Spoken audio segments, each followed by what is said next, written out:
Welcome to Season 3 of the Weekly Fellowship Podcast. I'm Coach Audye. And I'm Coach Regan. We're here with you weekly to anchor and empower women to break cycles, build resilience, and rediscover self-worth through practical insights, faith-based encouragement, and a supportive community. Hey guys, welcome back. I'm here with Audye this week, and we're excited to visit with you and kind of break down our week and get into some great conversation. Audye, how are you this week? I'm tired, Regan. How are you? Same. Very worn down by my newborn. I'm worn down by the not yet newborn, the almost newborn. Okay, so how many weeks are you? I'm 38 tomorrow. Oh my gosh, I'm 38 tomorrow. Wow, I'm having that realization right now. Wow. 38 weeks I'm pregnant. 38 tomorrow. Yeah. And have you shared with our listeners what you're having? I don't think so. I'm having another little girl, so we're gonna have two little girls. I'm really excited. She's giving me a run for my money right now. I had I know I already told you this, but like Braxton Hicks and some inconsistent contractions for like the last 24 hours. They stopped right before bed, and then she was like, "Ah, finally, I'm not being, contracted and squished." And so she moved all night long. So I'm just tired, but we're getting ready to show up, so I'm really excited about that. I'm like, let's get her out. Let's start the fun. And by the fun, I mean the crazy baby stuff that you're dealing with. It is fun. It's just, like when you're thinking, well, Audye and I started working together. Neither of us were pregnant, neither of us were even like close to thinking about being pregnant. And so much has changed. But when I started thinking about all those good things, you think about like, having a baby at the holidays and like all the snuggles and the big kids, the older siblings playing with the baby. And then right now I'm kind of in that dark moment of, because I think she's like 10 weeks old. And so we're like the kids don't really want to play with her because she's crying a lot and they're annoyed with us. And I'm like, it's Saturday morning. I'm excited to have the whole family here with me today. And it's going to be me and the baby and my family. And they all like get up and leave and go places. And it's just me and the baby. I'm like, oh yeah. So when the baby first comes, I'm like, oh, this is just so glorious. And now I'm kind of in that season where it's like, I'm kind of lonely. I'm kind of sad. And she's been fighting some sort of illness or something that's making her really fussy. And obviously it's all about her, but man, I'm feeling a little sad too myself. I need a little comfort today. Oh my gosh. I know. I am so sorry. It's kind of like, it reminds me of like, when you get a puppy and the puppy's like all fun, like so fun, until they get to like that size where they're just like tearing into everything. And then you're like, please stop. Like what's going on? You don't want to play with the puppy anymore. It's like that's where you guys are at, but it's not like she's not doing anything. She's not tearing into she's stuff. wonderful, and she's tearing into things. She's not doing anything wrong. It's just hard. It's so hard, and that there's just nothing. Like I wouldn't change it for a million. Like nothing would make me want to change it. I want her, and all of that, but it's just. Oh, there's some hard things. So that kind of goes into my humble pie highlight. Do you wanna go into that?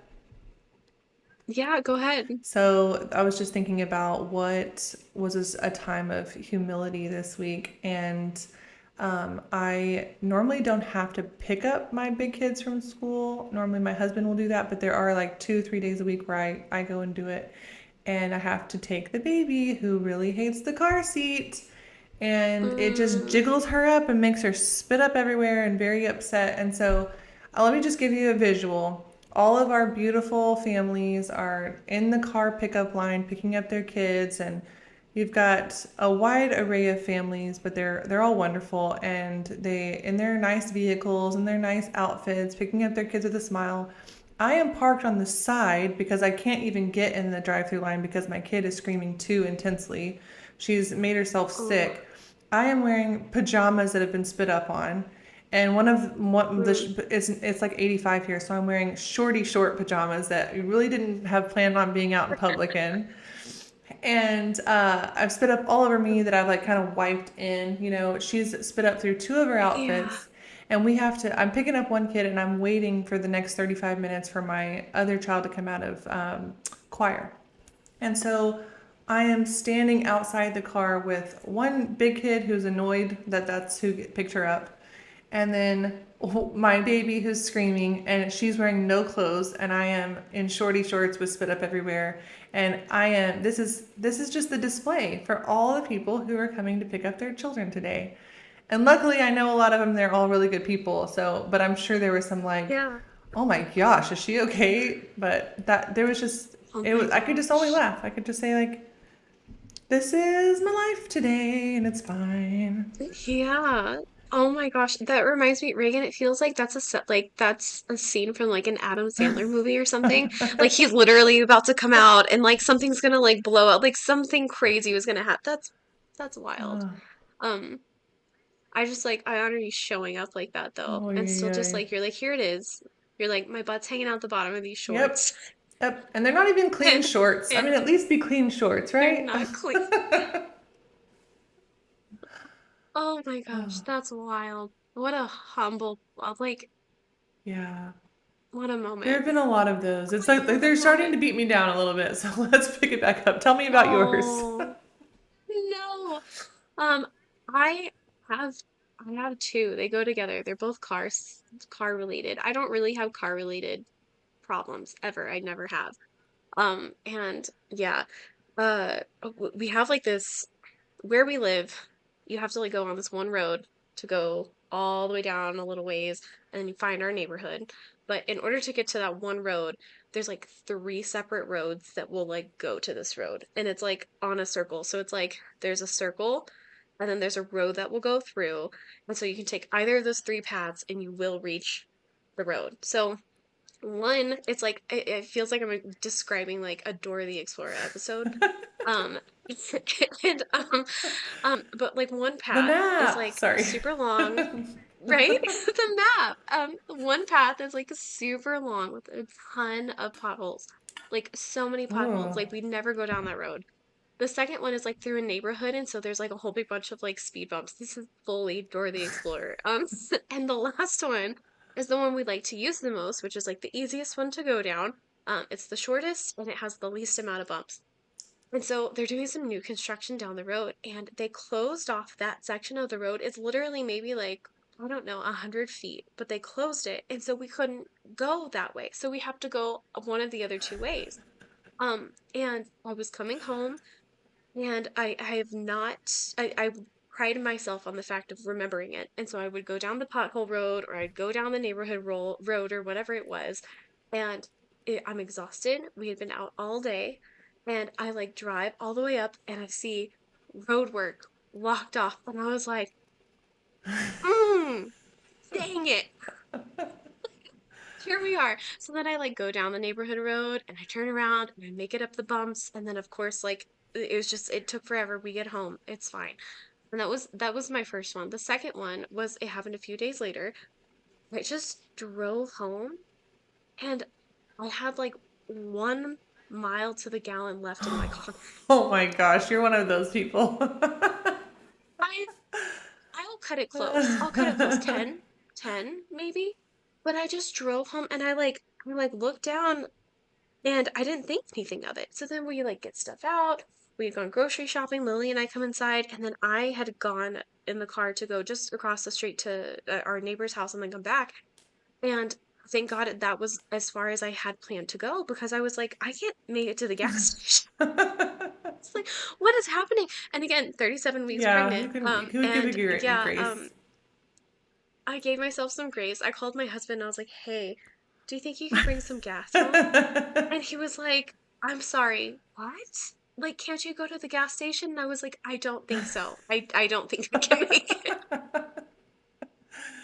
Okay, Oh I'm my not gosh. judging So those you. are I'm mine. not judging you because when I was very young, I actually ran out of gas twice in the middle of Buffalo Gap Road in Really? Abilene, Texas, for that same reason. That's But awful. luckily, I was Yeah. young and pretty and single, and boys just came out of the woodworks and helped push my car to the side of the road. And now I don't know if they would magically appear for me like they used to. Yeah, no, I don't think so either. It was one of those things where I was like, I could try to push it. Like, I bet there's more gas in there than the sensor is saying. You know what I mean? And then I was just like, you were 37 weeks pregnant. You're gonna be stuck in the middle of the road without any gas. And Reagan, I've never run out of gas. Like, I don't have anything to, yes, I do. I knocked on wood. I have never run out of gas. And that was just so unlike me. So yeah, it was kind of like, it was one of those moments where I was telling you, I was on this emotional roller coaster from being right there near so close to birth. And that was one of those moments where luckily I wasn't on a low, I was on a high, and I was like, this is hilarious. Thank you for lifting us up with that because yeah, that was a nice like uber low moment for me and then really funny low moment for you. Oh my gosh.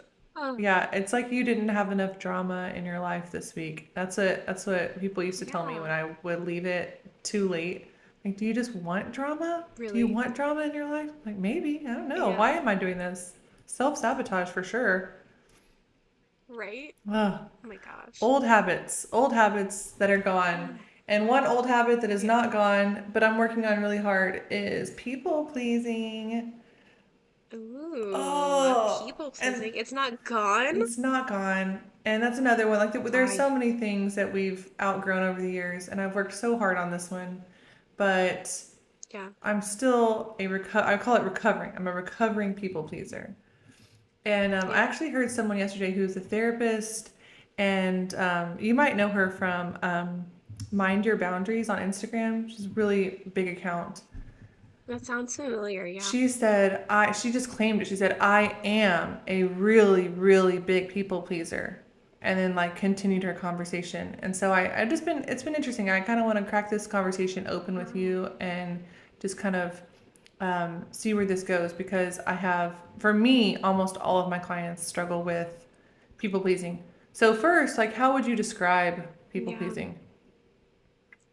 That's such a great question because I feel like one of the things for me is like I feel like people pleasing feels different like before I've done it and then while I'm doing it and then afterwards. And so that was tough for me to decipher. Like I would say like not being gosh, what's the word? In my brain again, almost 38 weeks pregnant, it's completely gone out We'll of be my patient. brain. Um wow, I'm like thanks you guys. Be patient this episode. My goodness. Um, but like basically like we talked about before like self-abandonment, Yeah. that would be one of those things. I think that if everything ties together, if it ties together like that, I would definitely say self-abandonment is like the top. That's definitely how I would describe it. Just like fully letting go of the things that you're wanting to do or the things that you feel called to do to like just do what you think someone else wants you to do. Yeah, and I actually have a family member who is on the other side of this. So, something I always talk about in coaching and in the Rising Tide Fellowship is how every virtue has these two extremes, right? So, one extreme is like, Very I will true. be this extreme people pleaser and I will sacrifice what God is asking me to do for what the people around me are asking me to do. And then there's this other far extreme of like, I will bowl people over to get what I want, and I won't please anybody, anywhere, anytime, even if I Yeah. kind of should, even if God is calling me to. So we really both are trying to meet in the middle. But I have someone in my life who's more on the bowl over side. And when I told Yeah. her, hey, I'm trying really hard not to people please you right now, so please don't push me, Yeah. she said, what is people pleasing? I have no idea what you're talking about. And like got really aggressive. Yeah. So I almost wanted to make sure that we really define it here and make sure both sides of that extreme, because Yeah. you might be listening to this going, I don't know, I don't relate to that. But half the Yeah. people in your life do, maybe more, and you might be Yeah. bowling them over without realizing it. And then if you are a people Yeah. pleaser, you kind of already know. You already know what it feels Yeah. like. So I like your definition of like, I will do, how'd you say that again? Oh, I'm asking the pregnant lady I to will repeat do it. Sorry. I know. I'm over here like, wow, my brain is like on overdrive. What did I say? No, basically just that like I will do what I think you want me to do. Um, and completely abandoning myself. And I think that's really interesting because you talk about the opposite side of that virtue, like the people pleaser being the bowling people over. aspect of it of not realizing that I'm not going to please at all. I think that's really interesting because there's someone in my life who will bowl people over while people pleasing. Like they will Oh, people please so hard, they will knock you over. It's like it's like I express what I want, and they're like, no, no, no. I don't think that's what you like. Like, I've already calculated it in my head. Like, you want this. I'm gonna give you this. And it's like, no, no, no. I know that this is what this, and it's like, no, like the connection there is like, no, fully. Like, I've already gotten that like completely lined out for you. This is what you actually want. oh, And so I think that that's interesting too. Like the connection there. Um, because that's, I don't know if that's something that you've experienced, but like that's one of my biggest experiences with people pleasing is either making myself small and the self-abandonment, or I'm people pleasing so hard I'm running you over and everything else around me. wow. I I don't have that experience. I might be that person when I Really? practice it because I am strong and I'm a leader. But I do struggle with people pleasing. And so I wonder if that's me because I'm like, I don't know anybody who does that. Maybe it's me. Oh man, I'm that's like, can we crazy. dive into some Right, self-evaluation right now? right. Hold on. Okay. Is Reagan this person? Oh, that's funny. I don't think you're this person. Like this I don't know. And I don't know, obviously, your entire life experiences. I'm like, this person that comes to mind is a lot more just um, like a like aggressive. Hmm. Like like I would say just very aggressive. So if this is something that you do, it's not you're not crazy aggressive in the sense of that I notice it. No, my people pleasing is definitely like you have free will and I don't want to impose on it and I will almost like go Yeah, through like I will abandon myself so that I don't impose.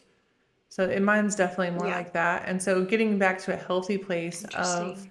um, Reagan, it's not imposing for you to set your own standards. Like, it's okay. You Hmm. can say just simple things like, this call was an hour and I'm at time. I need to go now. Like, that's very hard for me. Yeah. It takes a lot of energy Hmm. and practice. I work with a young lady who's 9, and no, not 9. Why did I say that? She is 12, and I talked to her at 9 a.m. That's what I was thinking that.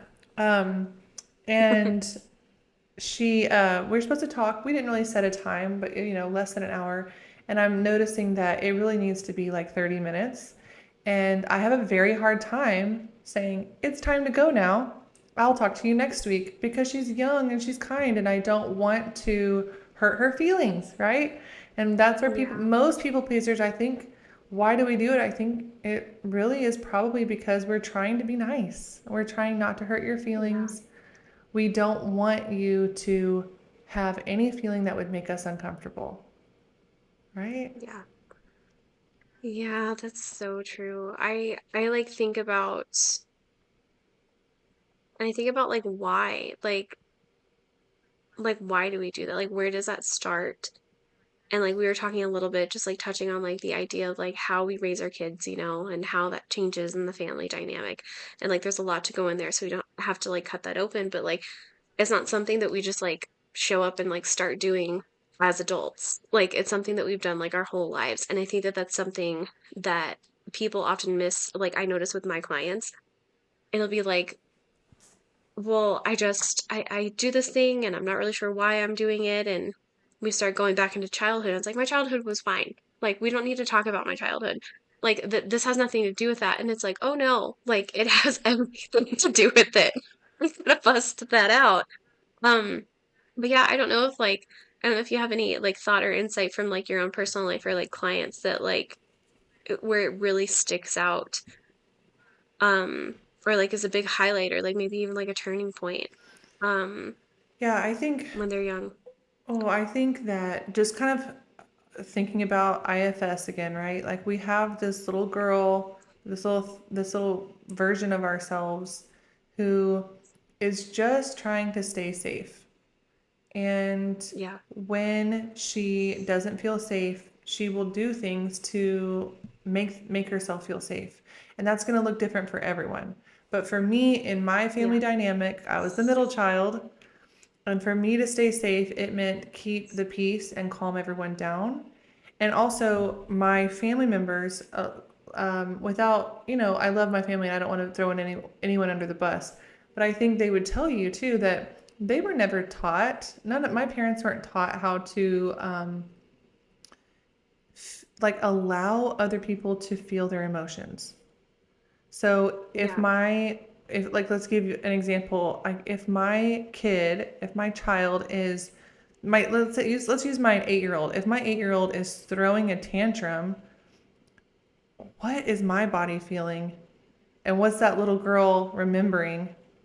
And it really, my body feels very unsafe when someone throws a tantrum. And my body feels Yeah. very nervous when someone cries. It's like make the crying stop, make the crying stop. So, um, just to go back to that childhood version, it's we weren't taught how to let other people feel their emotions, and it's okay.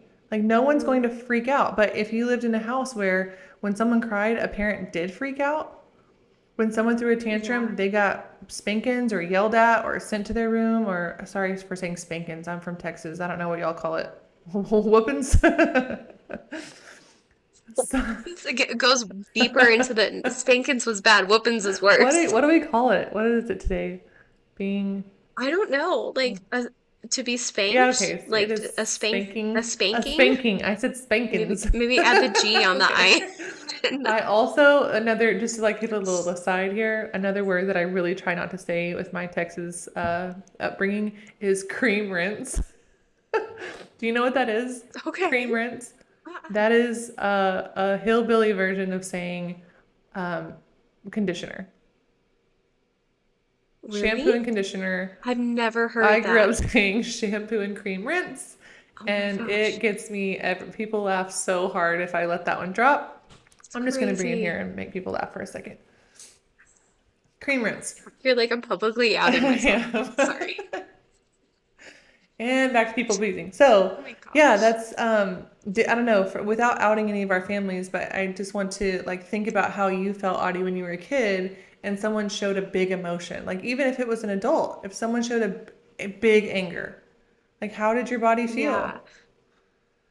Yeah, no, I had a similar reaction where it was like obviously like immediately unsafe. I'm technically the middle child, but in our household I was the oldest child growing up. And so it was like a very confusing dynamic where it was like I'm supposed to be in charge, but like you're actually not in charge.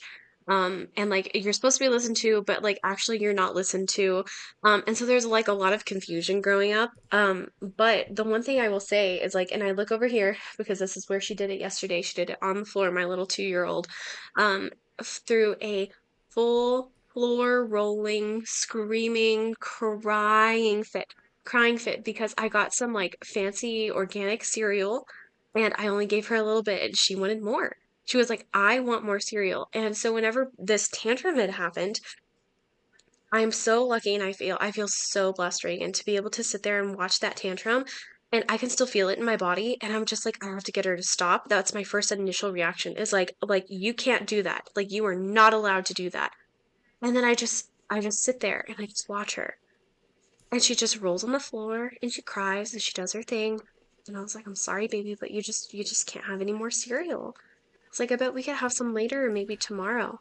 And she rolls and she cries and she throws a fit and then 45 seconds later, she just gets up and then she comes over and she's like, but I want cereal. And but she wants a hug. She wants love. And so it's so interesting. I'm so blessed that I'm able to like hold those big emotions and like see that because when she first started doing those things, my immediate default reaction was like, okay, unsafe.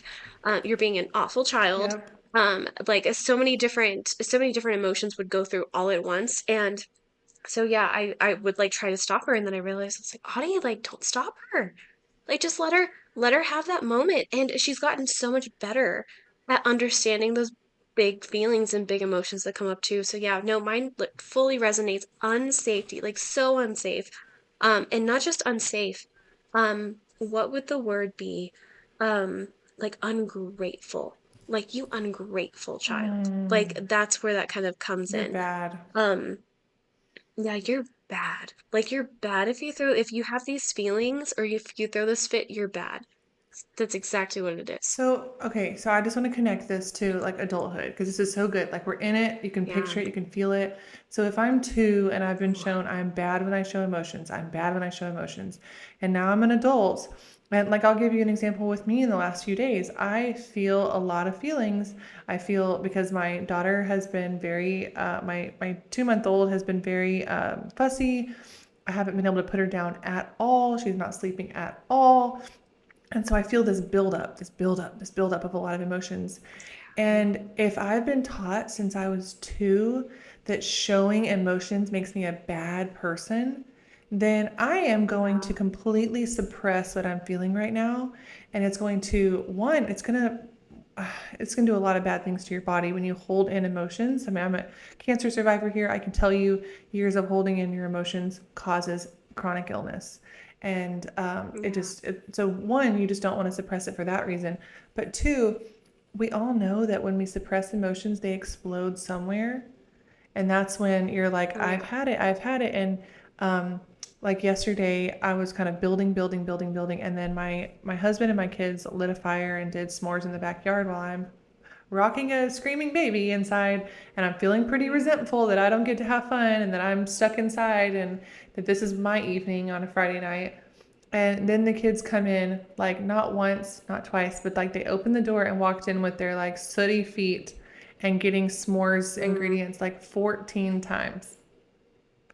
And so mm. I'm like, oh, I'm ready to explode. And so you know what I did? I Oh, cried. I was like, because what I yeah. really feel right now is like exploding because I'm bad for having emotions. That's Yeah. one part of my brain is like, you are bad for feeling you are bad for being upset, you are bad for feeling this Mm, buildup. And so you're ready to yeah. explode and scream at your kids and your husband for making this harder on you. But there's this other Yeah. part of me that's been learning emotions are not bad. Let me just get connected with my body for a second and do what Lily did and throw a tantrum on the floor. Or should I say, do what your daughter did? Sorry, should I not use her name? No, that's fine. Okay. You ready? Okay, I didn't know if we should edit that out. Thank Yeah. you. Do what your daughter did and throw a tantrum on the floor and be told, and feel my emotions. So when I got back in connection with my own body, I realized I'm not mad. I'm super bummed.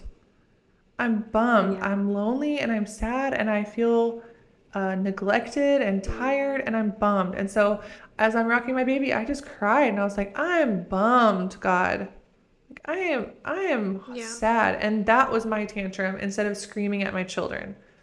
But Yeah. that took a lot of years of working through people pleasing and getting connected. Like you're letting your daughter connect with her body and learn what to do with those emotions when she feels them. And I didn't learn that till I was Hmm. 35. Yeah. No, I'm with you. I I just like I feel you, Reagan. I'm so like I just empathize. I empathize so much. I I I realized I had a similar experience with my husband. I want to say maybe like a year ago, where I was so mad whenever he'd go out and like he has like a soccer league that he goes to, and there was like a few weeks there where I was ticked. I was like, I do not want you to go. I don't want you to go. And I couldn't figure out why. Couldn't figure out why. And he was like, I don't know why this is such a big deal. Like, I'm not gone for very long. Like, and I was like, it goes back to family time. Like, you're just not prioritizing the family. You're not prioritizing me. You're at work all the time. Like, why do you go and have fun and do these things? And we had this argument back and forth for months.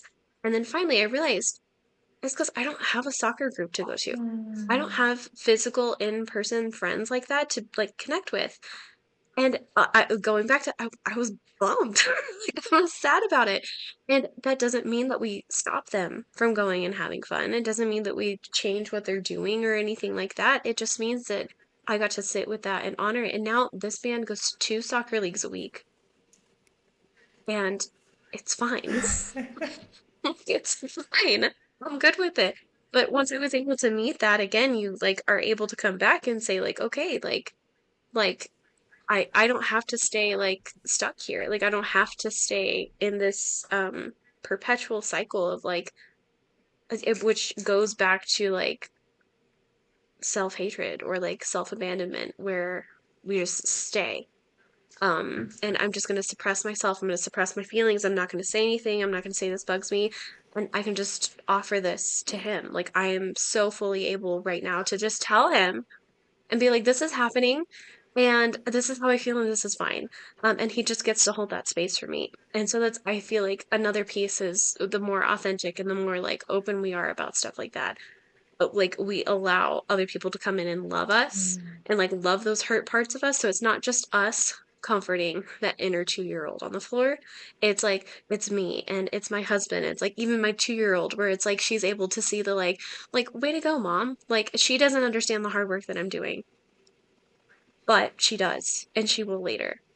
And the That's same thing with you. that's so huge. You just the word that's coming to my mind is intimacy. Like we say we're Yeah. going to people please so that we can stay better friends and we can stay nicer to people in our life, but we're Yeah. hiding our true selves when we people please, and that blocks intimacy. So what you just said is you're Exactly. like, I'm opening that Exactly. up. I'm showing my husband what I'm really feeling. He's learning how to to Absolutely. be let me be like he's learning in his own body how to feel okay with me exploding for a minute. Like I feel upset that you're Yeah. going to play soccer.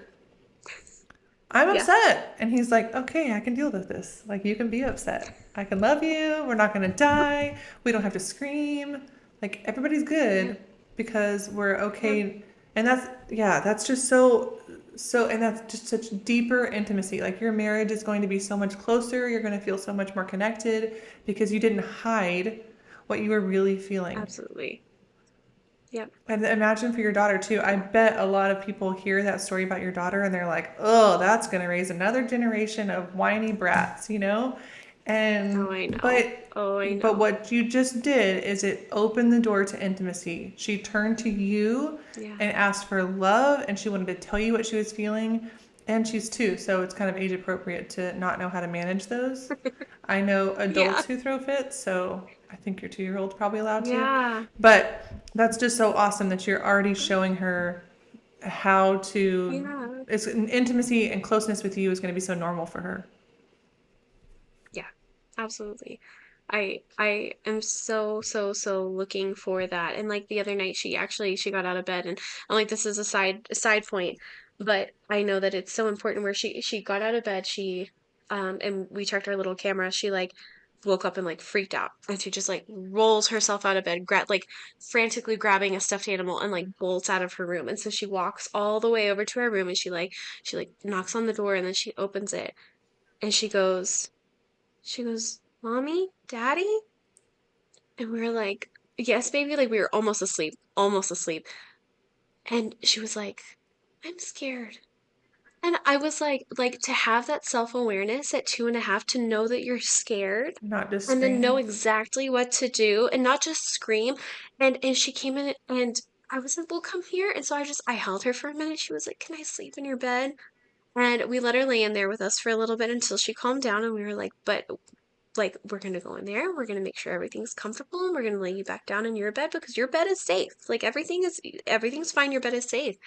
And we lay back down and I'm 90% sure I cried. I can't remember, but I probably cried. Again, 37 weeks pregnant.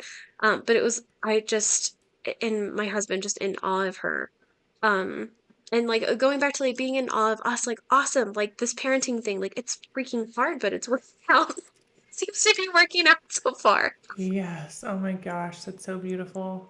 And like I know sometimes when you're talking about a 2-year-old, you're like, how does that apply to me? And so I want to also think about So the true. the 10-year-old, the 20-year-old, the 30-year-old, the like if you Hmm. have a child who's 30, if you are like in your 60s or 70s, like all this applies across the board of building Yeah. intimacy through showing what we're really feeling. And I'm not just trying to convince you Yeah. because I'm trying to convince myself because it's hard. It feels very Yeah. unsafe. And there's a part of me that feels like, oh, if I let people see my emotions, they're not going to like me or they're going to throw a Yeah. fit. They're going to react poorly. And I don't want them to feel big emotions. And that was another thing with that Yeah. little girl that I've been talking to. She asked me a great question. She's like, if someone asks me, like out. If someone asks me to be their girlfriend and I don't want to be, how do I tell them no? She's like, I don't want to hurt anyone's feelings. And so I was like, well, tell me, like, just give me an example of how you would tell them no. And so she's like, I would say, I'm so honored that you asked, but, and then she explained, here are the like 9 reasons I'm not ready to date. And she gave him all this. And so if you're an adult right now listening to this and you're thinking, oh, I am an over explainer, I tell people my 19 reasons why I have to say no because I feel so guilty for saying no. And I asked Yeah. the little girl, why are you telling them all your personal reasons? Like, can you just tell them no, but thank you so much, I'm so honored? And she said, well, what if they feel disappointed? What if they feel heartbroken? Like, so what Mm, if? What does that mean to you? What will happen? yeah. And she's like, I don't want that. That will make me feel gross. That will make me feel bad. Like, okay, so you're really trying to control their emotions so that you don't feel bad. But two things have to happen. Yeah. You have to let them Mm, be and you have to like feel it. So it's like two levels of, it's not just them allowing them to feel emotions, but it's you feeling their emotions too. And I think it's yeah. just kind of, it's really just a basic skill of, do we know how to feel our emotions and not act like crazy fools with them, but just feel them. Just be like, oh, okay, I Yeah. felt that, and now I'm going to act accordingly versus I'm going to throw a fit or scream um, Hmm. or run from it. Right? I think people pleasers oftentimes Yeah, run from it. exactly. Exactly, exactly. I'm thinking like as an adult, like we were talking about authority earlier, and I think that as an adult, like um I can't there were so many times I like would have a boss that would just be like, yeah, you're just gonna like there was one time at the restaurant where it was like mandatory that everybody had to work on like a New Year's Eve or something. Apparently that's like super It common is. in restaurants. And it was that was the first time I experienced it, and I was younger, so I was like, I don't have any plans, I don't have anything to do, I don't care, I'll work until whatever, like that's fine. But as we're there, everybody's complaining like, well, they can't force us to do this, and they can't force us to do that, etc.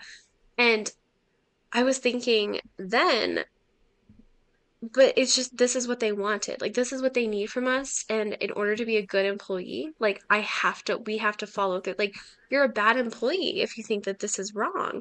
And like fully, um, like we talked about earlier, it's like the underlying like morality aspect of it where it's like you're not gonna find me valuable unless I say yes. Mm. Or like my worth is fully dependent on me saying yes to you. Um, and like you even touched like the aspect of dating and stuff like that. Like how many times did a boy say, "Hey, like let's go get in the back of my truck" or whatever, Yeah. and you're like, "I don't want to. I really don't want to, but you're gonna think awful things of me if I refuse." Or and then we go into like this creative like we can even as people pleasers like basically I would say people pleasers were liars. Yes. People pleasers are full on liars because it's like not only am I not doing what I want to do, but they make us creative. Like if you put me in like put baby in a corner like that, like I'm gonna think of every possible thing or reason or excuse or like make something up where I can like get out of whatever it is I don't want to do as without hurting your feelings as best Mm-hmm. as possible. Mm-hmm. And so it like if anything, it sets you up to be a master manipulator. And I that's not what we want to I be. totally, I think people get really upset, and as the like, I mean, I really feel like I could have a trophy for people pleasing. Like I really do. I feel like Yeah. I could beat all of you at people pleasing. Like it's so deeply ingrained in my body. Like it's just so deeply ingrained. So Yeah. I can promise you, as I did this work, I figured out that, oh no, I am controlling. I am manipulating. Hmm. I am lying to myself by saying, I'm just trying to be Yeah. nice. But actually, I just don't want you to think bad things about me. Because I care more about how Yeah. you think about me than I do the truth. And that hit me Yeah. like oh, like that just gut punch. And I think that makes people really upset when I say that. If I say that's you, like that's very Yeah. upsetting. But for me, when I looked at all of that information, I was like, the truth is that is me because I would do anything to get out of making you uncomfortable because that would make me uncomfortable. And you talking about the Yeah. teenage thing, that is my personal story. I mean, if anybody who knows me from high school and really high school and college, that is my personal story. I had no ability to say no to boys. I had no ability to say no to Me anyone. too. It's horrible. Yeah, it's horrible. And I know as a parent, I feel so much for my parents because they were trying to teach me to be obedient. They were trying to teach me to um, do hard things. They were trying to teach me to do things even if I didn't want to do them, right? That sounds like discipline. But if we're Hmm. not careful, you're teaching your girls that you do hard things even when you don't want to do them, including what boys want them to do and what bosses want them to do and what the bully at Oh school yeah. wants them to do and what even a bullying, we usually have like one sibling who kind of rules the roost, in a family dynamic. Yeah. And even you're even teaching them to like let the leading sibling bully and everyone else toe the line. And I know our listeners Yeah. can relate to that because you probably have a sibling who kind of gets his or her way, and you were taught to just keep the peace, be nice, not worry about it, be quiet, stay silent.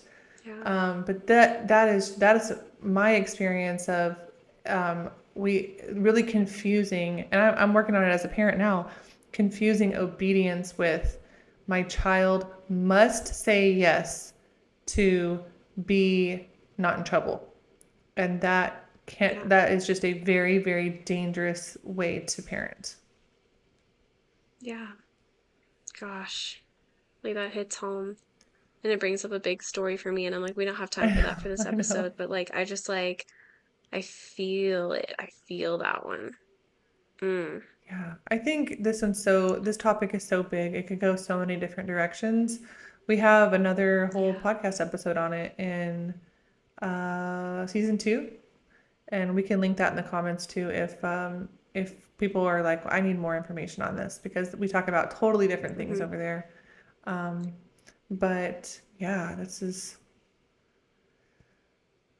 Yeah. Hmm. Yeah.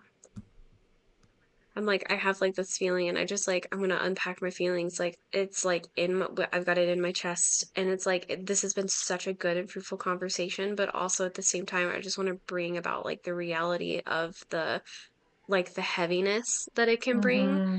and just kind of like like it doesn't necessarily feel gross, but it just kind of feels like wow, like number one, I've seen like where I started and where we are now, but also at the same time, it's like there's still work to be done.